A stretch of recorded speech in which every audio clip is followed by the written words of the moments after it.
this falling resistance with a rising support. Disregard this candle because that was yesterday, and that's kind of what the candle I traded. We have back from February on July 2nd this all-time high potential support area. So, so we kind of had, just a lot of lines connecting. We also have this, this was my sell point, we'll get to that in a minute. But yeah, just a lot of things kind of aligning that I thought would be ideal. I kind of predicted that this would fall down to here and then potentially break above, but I guess that was my higher probability event. I talk about this in a couple other videos, like the updates throughout the week. So I mean, this could have shot up, but I was just like, I think it's gonna break down because it just looked like it made more sense, like from a price point of view. So it actually did that, and we'll go to shorter time frames. So this was pre-market. Let me just put on the trades so I can walk you guys through.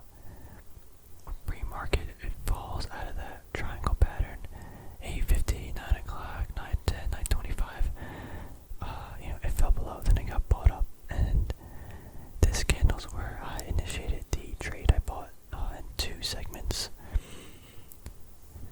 Although I did it both within a 5-minute time frame. I wanted to buy at that support because I thought it would be probable that it would bounce, or not even bounce, but just hold at that level. So if I could get it at that price, I could ride it up to a potential resistance, and that's what I eventually did up here. So we had this kind of, again, like a rising kind of triangle right here, rising support. We had a bunch of selling wicks, but it kept getting bought up in the previous wick. Then eventually a breakout of, just that price, and a continuation, some selling, but then it broke out around here. I was like, so right here's where I initiated the first sell, 24.80. I was like, I'm already up, like 6.5%. I'm just gonna take some profit, so I got about 70% about of the position.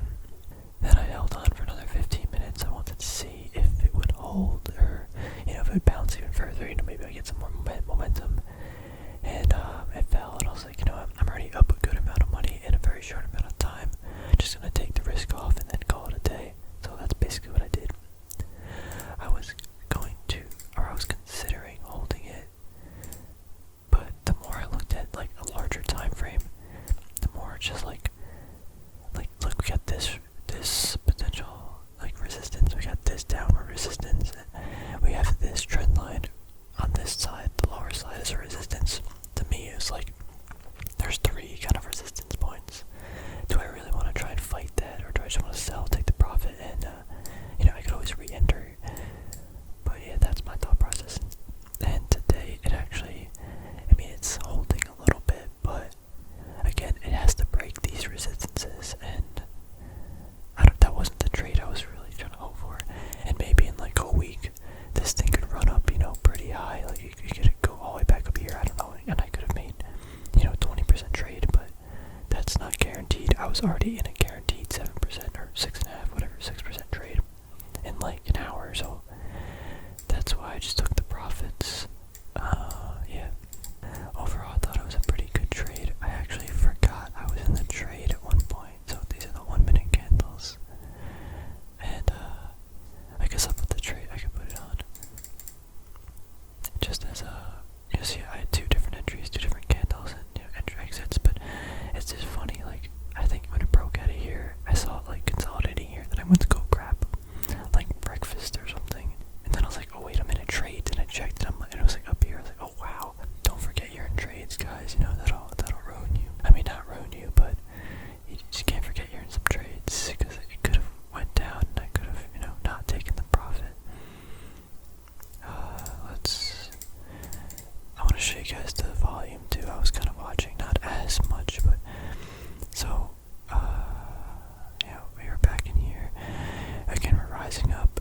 Look at that volume on this. This is a potential break, and then it slapped down, but on very high volume. Then it held, and then this broke out.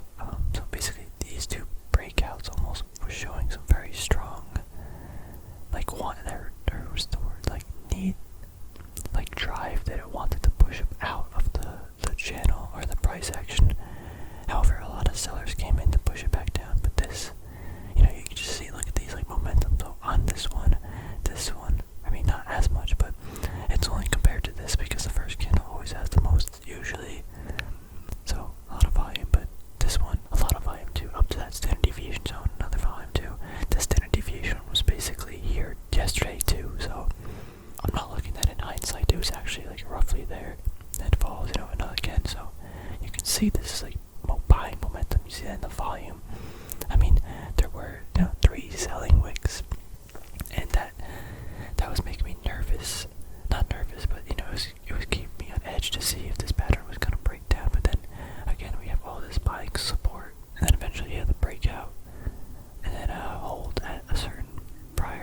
resistance, or, yeah, I think I navigated this trade pretty well. I don't really day trade, but I was watching this for a while. I was originally gonna buy it for like a swing because again I got it at such a good low entry point.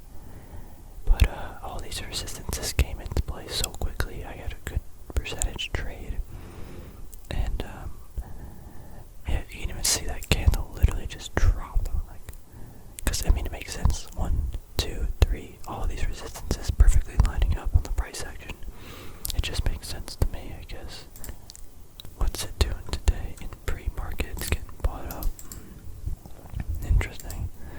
But yeah, I still got that trade on in Wind Resorts. It's not really doing anything.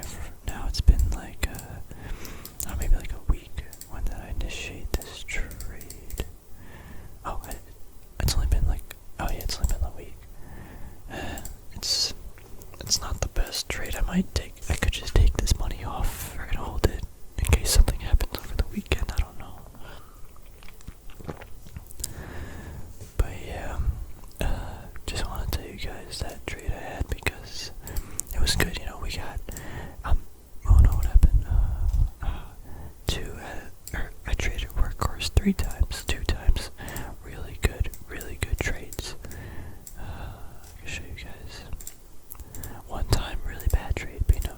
So we got Workhorse, yeah, look at that, baby. First time we got it was my first time a loss. Wait, I'm bugging. I bought, sold. Never mind, this is the only win I have on Workhorse. I shouldn't be trading this if I keep losing. That's funny. I thought I won. I not won, but I thought I made money on Workhorse, but according to my past history, this is my first Workhorse trade that I've done good. One thing to take note is, you see how evenly spaced these trades are, so